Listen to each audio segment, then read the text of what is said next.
Assalamualaikum. My name is Fakhtawa Safdar, Advocate of the High Court and member of the Prison of the Committee. Today we discuss our topic of the emergency treatment of the injured person. That means अगर कोई भी शख्स mail हो female हो, कोई बच्चा हो, बूढ़ा हो, जवान हो, किसी भी एज का हो, कोई उसे मेडिकल इमरजेंसी ट्रीटमेंट की नीड होती है तो क्या उसके लिए पहले वो जो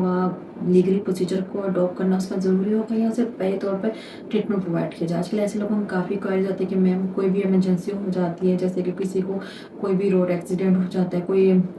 लूट लग जाती है, किसी किसी को कभी कोई भी क्वारीज हो जाती है, कोई भी इमरजेंसी हो जाती है, तो उस सिलसिले में उसके पास लीगली रेमेडी क्या हो सकती है, क्या हॉस्पिटल की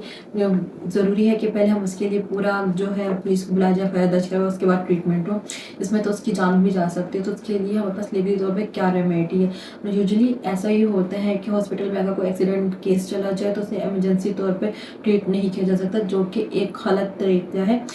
इखलाकी तौर पे भी और अकॉर्डिंग टू लॉ भी। अगर कोई भी पर्सन किसी भी इमरजेंसी सिचुएशन में हॉस्पिटल जाता है तो हॉस्पिटल की पहली रिस्पॉन्सिबिलिटी है बगैर किसी भी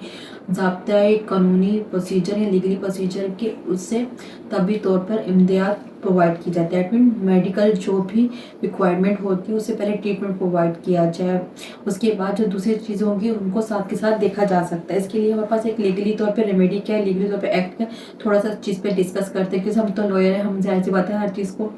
अकॉर्डिंग टू लॉ ही देखते हैं। तो उसके लिए हमारे पास लीगली तौर पे कोई लॉ मौजूद है कि नहीं है, थोड़ा सा जिस पे बात करते हैं। अगर कोई भी शख्स किसी भी इमरजेंसी में हॉस्पिटल जा सकता है, इमरजेंसी कुछ भी हो सकती है, कोई रोड एक्सीडेंट हो सकता है, कोई डिस्ट्रीब्यूट की वजह से, कोई लड़ाई झगड़े की वजह से, कोई ब्लीडिंग्स हो सकती है, कोई इंजरी हो सकती है, कोई घरेलू तशद्दुद की वजह से कुछ भी फीमेल के साथ हो सकता है, चाइल्ड के साथ हो सकता है, किसी भी तरह से कोई भी इमरजेंसी हो सकती है, डिपेंड करता है। ज़रूरी नहीं कोई एक जैसे और डिफरेंट सिचुएशंस में, डिफरेंट सर्कमस्टांसिस में डिफरेंट प्रॉब्लम फेस करने वाले लोगों के पास कोई भी इमरजेंसी सिचुएशन में अगर हॉस्पिटल में आते हैं तो हॉस्पिटल की पहली रिस्पॉन्सिबिलिटी है कि उन्हें मेडिकल ट्रीटमेंट प्रोवाइड किया जाए। अगर इसकी बात करें कि हमें लीगली तौर पे इसकी क्या रेमेडी है, इस पर लीगली तौर पे हम कैसे चीज़ को हैंडल कर सकते हैं, इस पर थोड़ी सी बात करते हैं। मेडिकल एक्ट 2004 जो है उसके सेक्शन 3 में वाज़ेह तौर पे बताया गया कि अगर कोई भी इंजर्ड पर्सन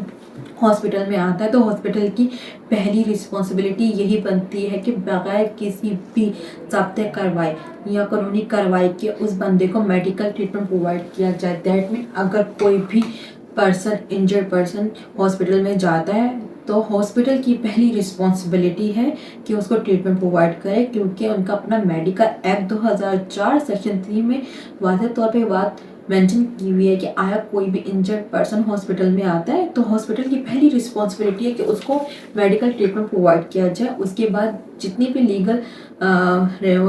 वो रिक्वायरमेंट होगी उसको फिल बाद में किया जाएगा। अगर कोई भी हॉस्पिटल किसी को इमरजेंसी में ट्रीटमेंट प्रोवाइड नहीं किया जा सकता है तो ये एक किस्म का संगीन जुर्म है जिसके तहत उनको लीगली तौर पर टैकल भी किया जा सकता है। उम्मीद करती हूँ कि जिनको ये प्रॉब्लम फेस करनी पड़ती है, जिन लोगों को इस चीज़ से थोड़ी सी क्वेरी होती है कि मैम अगर कोई मेडिकल इमरजेंसी हो जाती है तो उसके बाद क्या पहले हमें एफआईआर दर्ज करवानी पड़ेगी, कोई मतलब क्रिमिनल कोई केस हो जाता है, जैसे कि कोई लड़का लड़कियों आपस में, यंग लोग आजकल काफ़ी लड़के आपस में लड़ाई वगैरह शुरू कर देते हैं तो ब्लीडिंग वगैरह हो जाती है, तो उसके लिए अगर हॉस्पिटल जाते हैं तो पहले क्या हम लोग थाने जाएँ, उसके बाद क्या हम लोग हॉस्पिटल जाए, तो लोगों को काफ़ी इस तरह की प्रॉब्लम होती है। तो उनको आज क्वारी मिल गई कि ज़रूरी नहीं है कि अगर ठीक है आप लोगों को कोई लड़ाई झगड़ा हुआ है, कोई भी डिस्प्यूट हुआ है,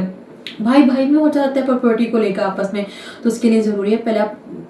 थाने जाने की कोई ज़रूरत नहीं, सबसे पहले आप अपने मेडिकल ट्रीटमेंट को तरजीह दें, उसके बाद दूसरी रिक्वायरमेंट फुलफ़िल की जाएगी। तो इसलिए उसके अलावा हॉस्पिटल की भी पहली यही रिस्पॉन्सिबिलिटी बनती है कि कोई भी मरीज़ उनके पास आया हो, उससे अगर किसी भी मेडिकल की इमरजेंसी नीड हो तो उससे पहले जो इमरजेंसी की नीड के मुताबिक उसको ट्रीट किया जाए, उसके बाद जो लीगली रिक्वायरमेंट होगी तो साथ उसको भी बाद में फिल कर दिया जाएगा। लेकिन फर्स्ट प्रायोरिटी जो होगी वो पेशेंट को जो होगा मेडिकल ट्रीटमेंट प्रोवाइड करने की होगी, बाकी जो सेकेंडरी जो भी लीगली